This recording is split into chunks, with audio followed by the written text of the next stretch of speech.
Boa noite, irmãos, que a paz e a graça estejam com vocês. Mais uma vez eu quero dizer que é uma alegria e um privilégio estar aqui com vocês, podendo dividir a palavra de Deus. Sem demora, abra comigo o santo livro em Gênesis capítulo 1, Gênesis 1.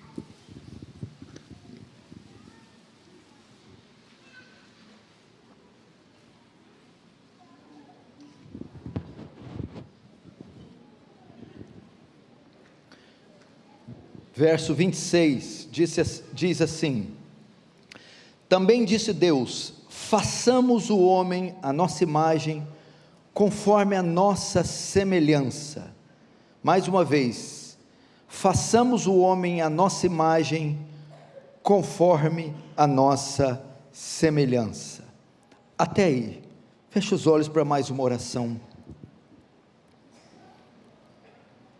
Pai Santo, mais uma vez recorremos a Ti e a Tua graça, cônscios da nossa pequenez, da nossa miserabilidade e da nossa urgente dependência de graça de Ti.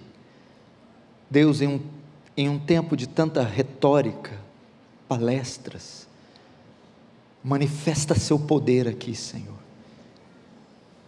com graça, salvando, perdoando, livrando, consolando. Que o Teu reino avance, que o Senhor faça-nos conforme a imagem do Seu Filho e receba glória para Si, em nome de Jesus, amém. Preste atenção aqui, irmãos. Você sabe que há 2000 anos atrás, Deus, em sua infinita sabedoria, poder, glória, graça, transcendência, imutabilidade, infinitude, imensidão, imaterialidade, soberania, Ele resolveu entrar na terra. Esse foi o fato mais marcante da história da humanidade. Deus entra no espaço e no tempo, quando se encarnou na pessoa do seu Filho. João capítulo 1 diz: no princípio era o verbo estava com Deus, e o verbo era Deus. Verso 14, e o verbo se fez carne. Deus se vestiu de músculos, se vestiu de pele, de ossos, de nervos, se tornou como um de nós. Ele sentiu dores, ele sofreu, ele chorou, ele teve fome, ele sentiu medo, ele se tornou como um de nós. Deus entrou na terra. Agora, a proposta da minha mensagem é: como Deus fez isso? Como Deus entrou na terra? E através dessa mensagem nós vamos trafegar um pouco sobre a cristologia, a doutrina de Cristo, a doutrina do ser de Cristo. E para entendermos como Ele entrou na terra, precisamos saber um pouco sobre criação e queda. Criação e queda. Sem você entender a criação e a queda, você não entenderá a razão de Deus ter entrado na terra, ou de Cristo se fazer carne. O livro de Gênesis narra a criação de todo o universo, a origem de toda a criação. Você sabe que Deus cria o mundo todo em 6 dias. Ele cria a luz, cria o firmamento, os mares, os animais, e no último dia Ele cria a sua obra-prima, o que os teólogos chamam a coroa da sua criação. Ele faz o homem, Ele cria o homem. E como Ele o cria? A sua imagem e sua semelhança. O que isso significa? Para sabermos o que isso significa, temos que voltar um pouquinho no estudo dos atributos de Deus, a teontologia. Theos, Deus, Logos, o estudo do ser de Deus. E no estudo do ser de Deus, dos atributos de Deus, há duas categorias de atributos: atributos incomunicáveis e atributos comunicáveis. O que são atributos incomunicáveis? Atributos que só Deus tem e não comunica a ninguém: onipotência, onisciência, onipresença, transcendência, infinitude, eternidade, só Deus tem. Segunda categoria, atributos comunicáveis: Deus possui e comunica às suas criaturas: bondade, amor, justiça, santidade, misericórdia. Então, quando Deus faz o homem sua imagem e semelhança, significa que Ele comunica esses atributos. Um Deus bom cria seres bons, um Deus justo cria seres justos, um Deus santo cria seres santos. Mas existe outro atributo de Deus, é a sua pessoalidade. O que é isso? É ser pessoa. Deus é pessoa. O que é ser pessoa? É ter razão, é ter vontade e ter emoções. Deus pensa, Deus faz escolhas, Deus sente. E o que isso implica? Qual a implicação de Deus possuir esse atributo, a sua pessoalidade? Ser pessoa significa ser relacionável. Deus, um ser pessoal, cria seres pessoais com a intenção de se relacionar com eles. Por isso Ele faz o homem a sua imagem e semelhança, para se relacionar. Então Deus vinha ter com o homem na viração do dia. Na viração do dia Ele tinha comunhão com o homem. O homem tinha acesso direto a Deus. Portanto, no início, o homem foi feito moralmente perfeito e sem pecado. Mas, conjunção adversativa, porém, entretanto, não obstante, o que acontece logo em seguida? Em Gênesis 3, temos um dos fatos mais fatídicos da história da humanidade.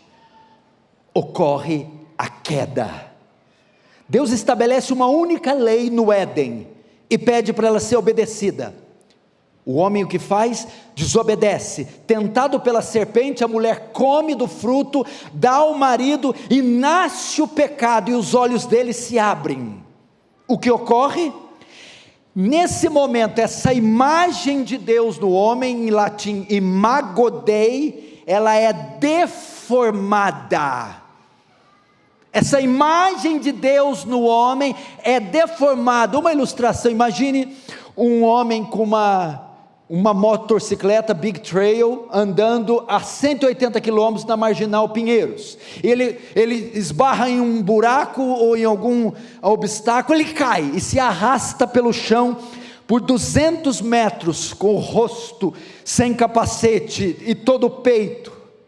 Quando a ambulância chega para socorrê-lo, a hora que vira, aquele homem está todo desfigurado, deformado, ele está irreconhecível. Foi isso que a queda fez com o homem: o deformou, o transformou num animal deplorável, execrável, na criatura mais abominável que possa existir.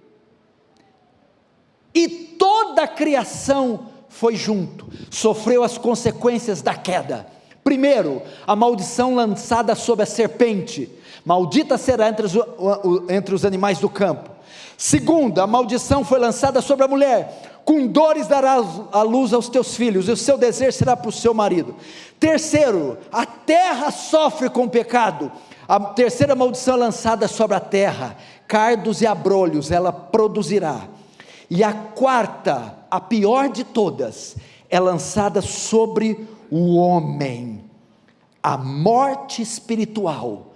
Porque Deus diz: certamente o dia que comer dela, morrerás. Essa morte é demonstrada no fato de Deus banir o homem do Éden, e aquela comunhão que ele tinha com Deus é quebrada, e um abismo enorme entre Deus e o homem se abre. Isso pode ser melhor traduzido como: um estado de afastamento eterno de Deus, em um estado de condenação eterna. É isso que aconteceu com a queda. Trouxe culpa, violação da lei, deformou o homem, lançou debaixo de maldição e o condenou eternamente. Mas, olha ela aí de novo, a conjunção adversativa. As consequências da queda não se limitaram somente a Adão, mas também toda a sua descendência. Adão foi o nosso cabeça federal, de modo que todos que descendem de Adão, ou todos que descendem do mesmo casal, herdam de Adão o pecado. Entenderam? Por terem Adão e Eva pecado, é como se eles tivessem contraído em si o pecado, e todos então que nascessem de Adão e Eva, também herdariam o pecado seria transmitido para a herança de Adão. Romanos 5,12 diz, portanto, assim como por um só homem entrou o pecado do mundo, e pelo pecado da morte, assim também a morte passou a todos os homens, porque todos pecaram. Essa contaminação e sentença de Adão passou para todos os homens, Romanos 3,23, e todos pecaram e destituídos da glória de Deus estão, e a morte oriunda do pecado de Adão, matou todos os homens, e os colocou em estado de condenação eterna. Eles estão debaixo do juízo divino. E qual é a forma do juízo? Romanos 6,23, o salário do pecado é a morte. Que morte é essa? Deus então, um justo juiz, cria um local de punição para pecadores, chamado inferno.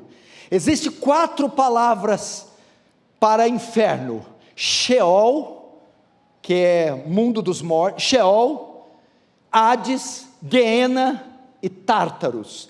Sheol é o nome hebraico para sepultura, mundo dos mortos, inferno.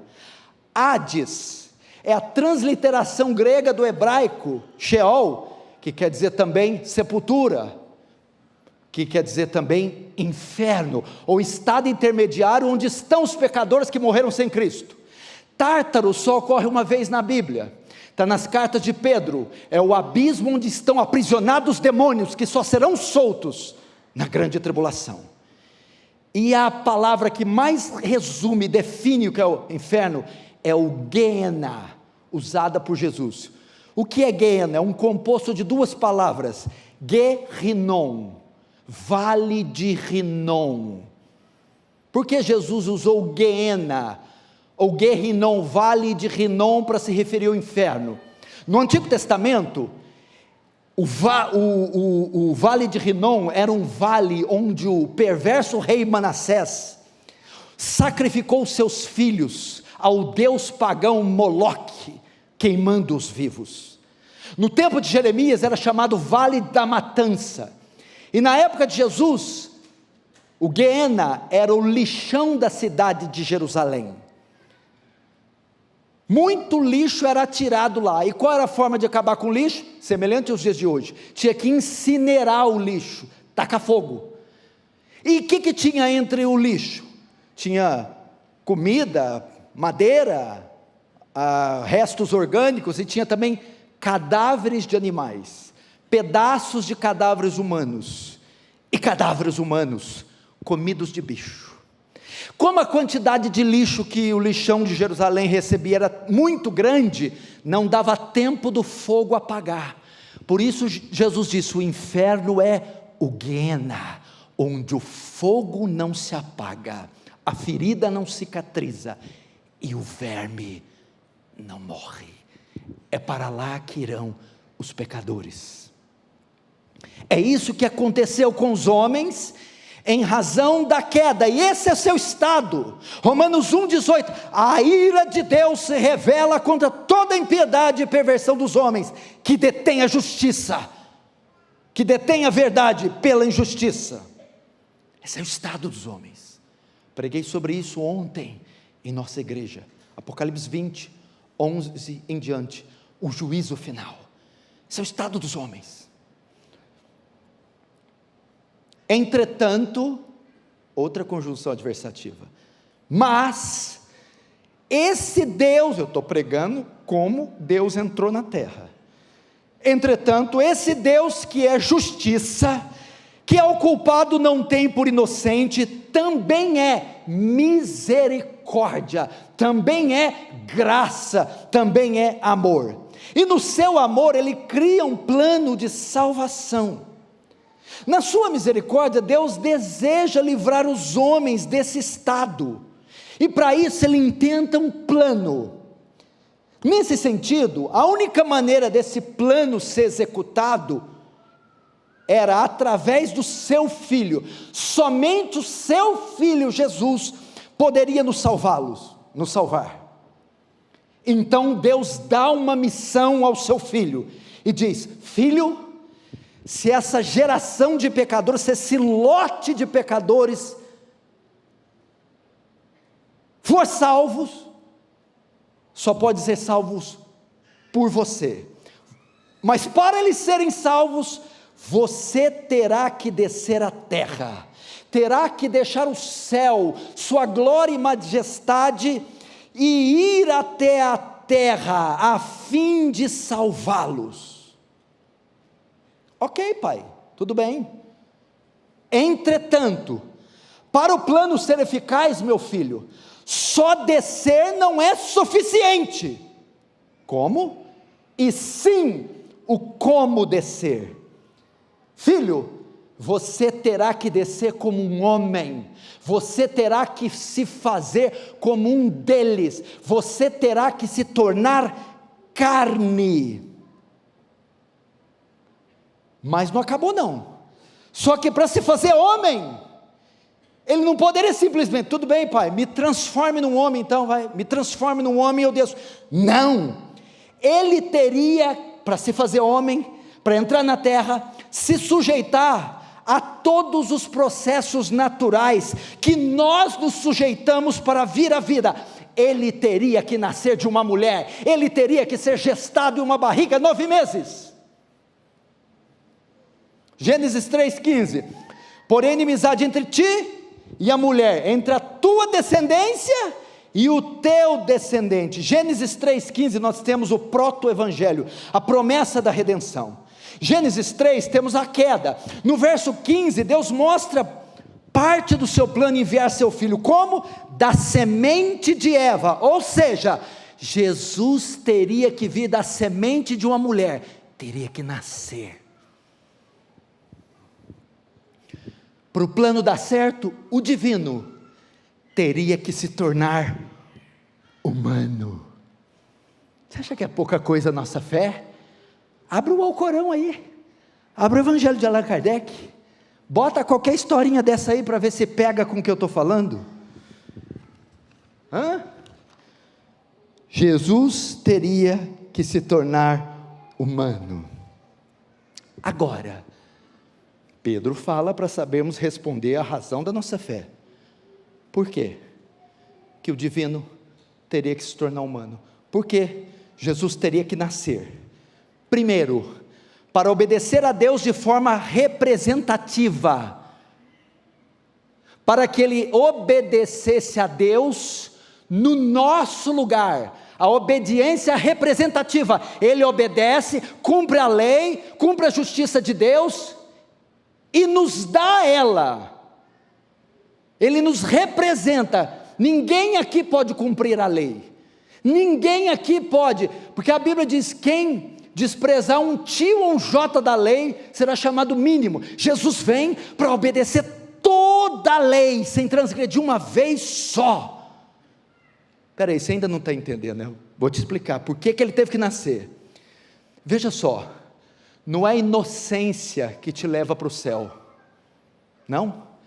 Se Jesus tivesse só morrido, e tirado os seus pecados, no máximo você não poderia ir para o inferno, mas para o céu você não ia entrar, porque inocência não leva para o céu, e sim justiça, mérito. Por que Cristo nasceu?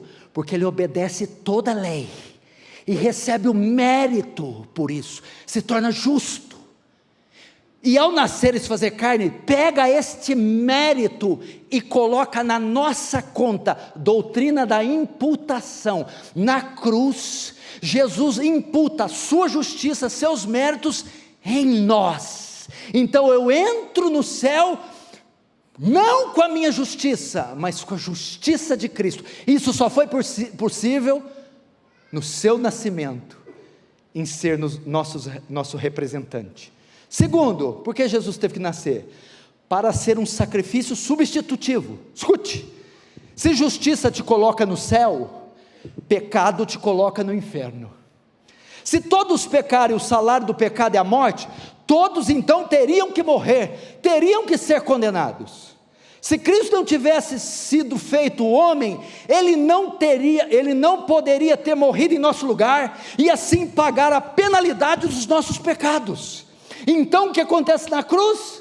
Doutrina da dupla imputação, de modo que enquanto a justiça de Cristo é imputada sobre nós, o nosso pecado é imputado sobre Cristo, e isso só pode ser feito através da sua encarnação. Por isso Ele teve que nascer. 2 Coríntios 5:21, aquele que não conheceu o pecado, Ele o fez pecado por nós. Quando estão entendendo, diz amém. Terceiro, por que Cristo teve que nascer? Para ser nosso único mediador entre Deus e os homens. Nós estávamos afastados de Deus, anjos foram colocados com espada de fogo no jardim, fomos banidos, havia um muro entre nós e Deus, um abismo que nos separava de Deus, necessitávamos de alguém que nos ligasse, nos juntasse novamente a Deus, e que nos representasse diante dEle. Mas Ele necessitaria ser, veja só, 1 Timóteo 2,5, porque só há um mediador entre Deus e os homens, Jesus Cristo o homem. E o mediador que nós precisávamos, responsável por fazer essa mediação, tinha que ser homem, e tinha que ser um homem sem pecado, um homem perfeito. Só que um homem perfeito e sem pecado não existe na terra, não há uma categoria assim. Por isso Ele teve que descer do céu e se fazer homem, para fazer a mediação entre nós e Deus, para derrubar o muro que nos separava de Deus, Jesus. Vejamos algumas provas da humanidade de Cristo. É importante a doutrina da humanidade de Cristo, porque alguns hereges do primeiro século negavam a humanidade. Os gnósticos, eles criam no docetismo. Os gnósticos e o primeiro século criam num dualismo grego, que a matéria é má e só o espírito é bom. Se Deus é bom, Deus só tem espírito, Deus não tem corpo, Deus não tem carne, Deus não nasceu, Deus não é homem. Então os gnósticos negavam uma das naturezas, a humana. Só que se eliminarmos uma das duas naturezas, estamos perdidos, porque a expiação do pecado só poderia ser feita por outro homem. Por isso Jesus teve que nascer. Vamos ver algumas provas da humanidade? Rapidamente. Em Lucas 2,7, ele nasceu como qualquer homem nasce. Em João 4,6, ele ficou cansado da viagem, como todos nós. Em João 19,28, teve sede. Sede é um atributo humano. Em Mateus 4,2, teve fome. E agora, o auge, o ápice, o zênite da sua humanidade. A maior prova que Jesus era homem está em Lucas 23:46. Ele morreu. Só homens morrem, Deus não morre. Portanto, foi assim que Deus entrou na terra. Mas não é bem assim não, não é tão simples assim não. Ele tinha que nascer, mas não podia nascer de qualquer jeito também, não. Primeiro, ele tinha que descer do céu. Segundo, tinha que se fazer homem. Terceiro, tinha que se fazer homem da forma que qualquer homem nasce. E 4, esse nascimento não podia ser como o nosso, tinha que ser um nascimento virginal, outra doutrina que não podemos esquecer, que começou a ser atacada de novo. O que é a doutrina do nascimento virginal de Cristo? Cristo nasceu de uma virgem, sem a participação do marido. Jesus nasceu de forma sobrenatural. Mateus 1,18, o Espírito Santo te cobrirás, e aquele que nascer de ti, nascerá do Espírito Santo. Ok, ele tinha que vir, tinha que nascer, mas tinha que ser um nascimento virginal. Por quê? Primeiro, porque só dessa forma, porque ele teve que nascer de uma virgem? Porque isso torna possível ele ter vindo na terra sem a herança de Adão, sem a transmissão do pecado de Adão. Se ele tivesse vindo da mesma forma que nós viemos, o pecado de Adão que chegou em José e Maria, seria transmitido para ele. O fato dele nascer de uma virgem, nascer do Espírito Santo, exclui dele a transmissão do pecado de Adão. Por isso, ele teve que nascer de uma virgem. O que mais nós aprendemos? O nascimento virginal nos ensina que a obra da salvação é exclusiva do Senhor. O que é isso? Pela graça sois salvos, por meio da fé. Isso não vem de vós, é dom de Deus. Não vem de obras para que ninguém se glorie. O fato dele nascer de uma virgem mostra que a obra da salvação é exclusiva de Deus. Deus prometeu que salvaria em Gênesis 3,15, porém Deus cumpre essa promessa através do seu poder, e não através de dons humanos ou participação humana. Por isso ele nasceu de uma virgem. Terceiro, o nascimento virginal, porque ele nasceu de uma virgem, foi a única forma de ocorrer a união das duas naturezas, a união da divindade com a humanidade em uma só pessoa. Isto é Cristo. Ser Cristo é isso. Cristo não é só Deus, e Cristo não é só homem. Cristo é Deus e homem na mesma pessoa. Para vir na terra, ele tinha que se tornar homem sem deixar de ser Deus. Cristo já era divino, agora precisava ser humano sem deixar de ser divino. E como isso foi possível? Através do nascimento virginal.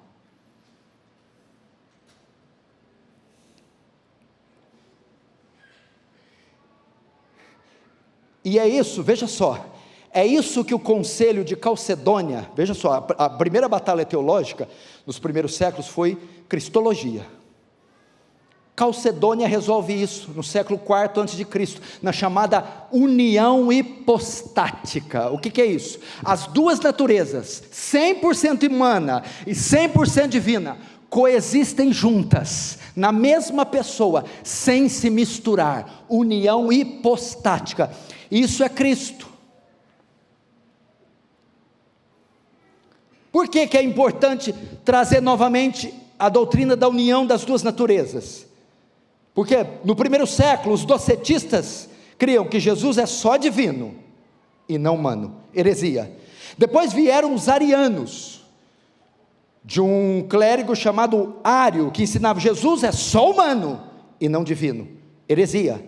Depois tivemos o apolinarismo, que dizia, não, ele é humano e divino, só que é mais divino do que humano, é 75% divino, 25% humano, heresia. Depois tivemos o eutiquianismo, que Jesus não é nem humano nem divino, é humano e divino, misturou, saiu uma terceira coisa, é Jesus, mentira.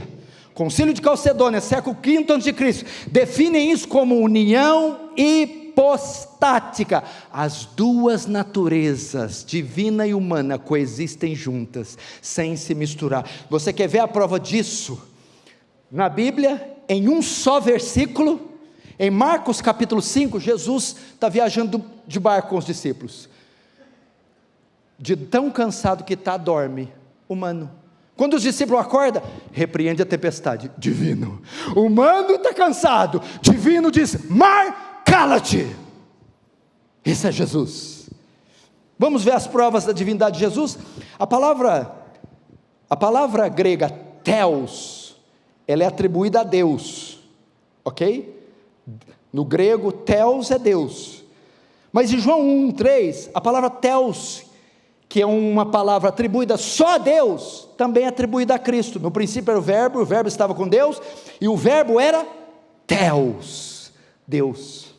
A outra palavra que se usa no grego para se referir a Deus é Kyrios, que é Senhor.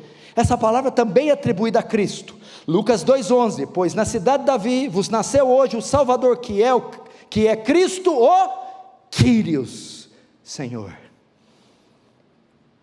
Jesus é Deus. Agora, você tem que saber responder a razão da sua fé.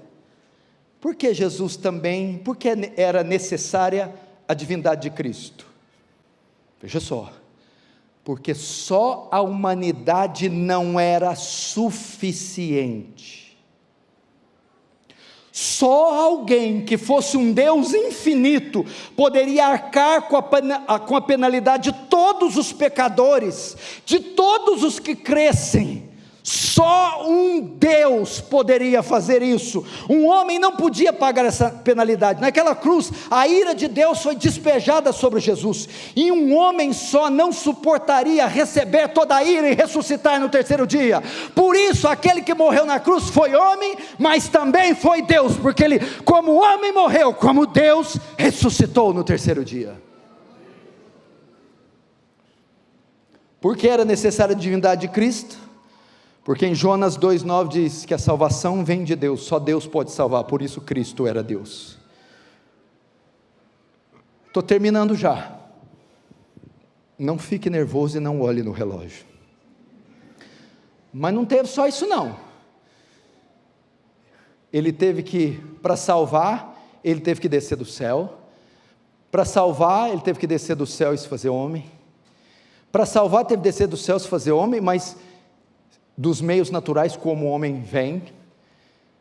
Para salvar ele teve que descer do céu, se fazer homem, pelos meios naturais, mas nascer de uma virgem. Para salvar ele tinha que descer do céu, se fazer homem, nascer de uma forma natural, de uma virgem, sem deixar de ser Deus. Mas tem outra coisa também, o fator tempo. Ele não podia descer a hora que ele queria não.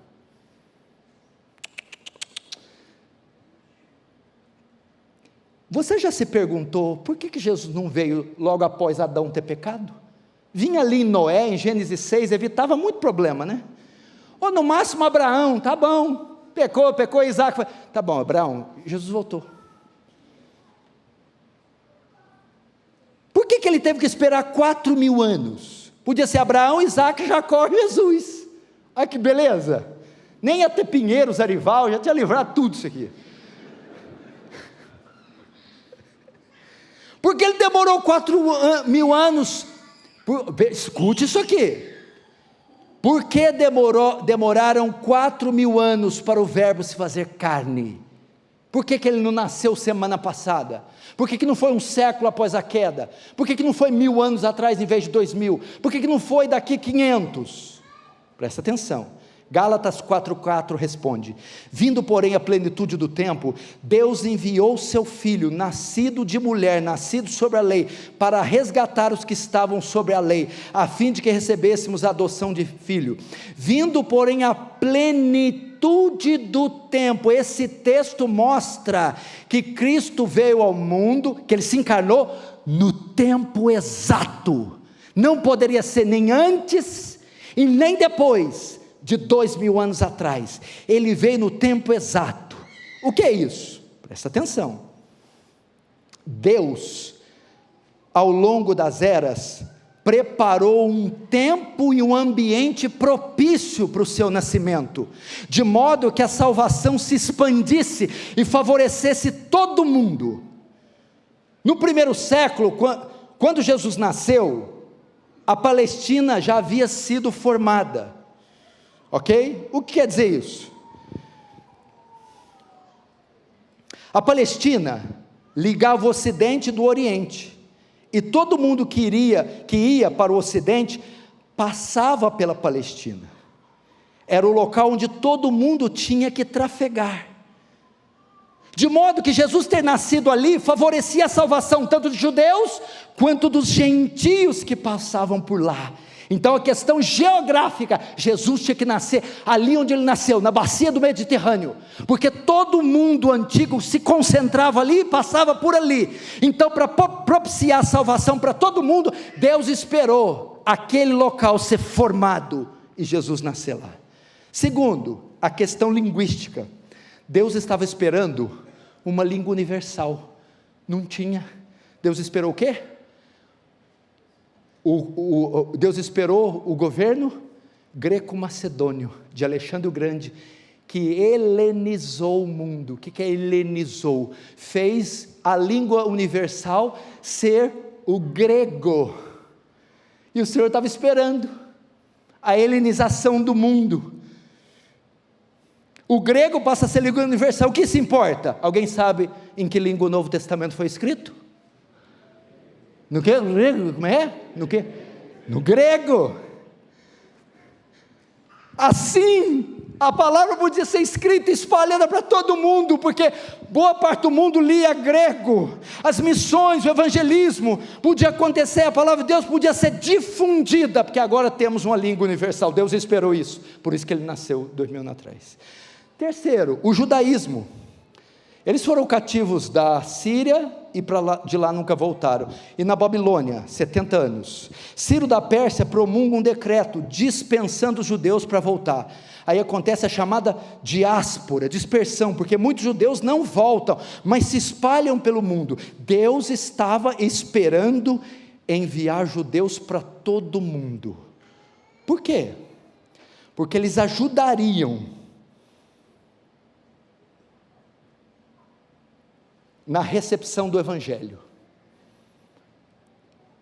Os judeus eram o único povo monoteísta da época. Então a ideia de um Deus só soberano. Segundo, os judeus ensinavam a expiação de pecados mediante a sacrifício animal, a ideia de expiação. Terceiro, a obediência à lei. Quarto, a vinda de um Messias. Quando Paulo, os apóstolos foram pregar, o ambiente já estava favorável por causa do judaísmo. De politeísmo já se ensinava monoteísmo, já se ensinava que pecado era expiado mediante a sacrifício. Então Deus esperou a diáspora dos judeus. E quarto, o Império Romano. Jesus esperou o Império Romano crescer. O Império Romano vence o greco-macedônio 100 a.C. e Jesus nasce no auge do Império. Por quê? Porque o Império Romano passa a dominar o mundo inteiro e ele promulga a Pax Romana, a paz romana. Naquela época o tráfico marítimo era muito perigoso, os navios eram saqueados por piratas, e as ruas, que até hoje tem na cidade de Roma, que Roma mandou fazer, eles colocavam guarnições, postos policiais com soldados romanos nas pistas e guarnições nos mares, favorecendo o tráfico marinho e o tráfico terrestre. As 3 viagens missionárias de Paulo foram feitas por onde? Na bacia do Mediterrâneo. Ele ainda tinha a escolta do Império Romano, e nas ruas eram os salteadores e ladrões. Agora os missionários, evangelistas podiam trafegar, porque o Império Romano protegia eles. Tanto é que quando alguns missionários foram pregar na Inglaterra, já havia crentes lá. As missionárias, mas quem pregou o evangelho para vocês? Os soldados romanos, porque até eles foram convertidos com o evangelismo que a paz romana própria promulgava. Queridos irmãos, eu não tenho tempo para mais nada, se eu passar mais 1 minuto eu não volto aqui nunca mais. Foi por isso que Jesus, foi assim que Deus desceu na terra. Esse foi o plano, foi por todos esses processos maravilhosos, e eu poderia terminar, ele fez tudo isso baseado em João 3,16, vamos falar? Porque Deus amou,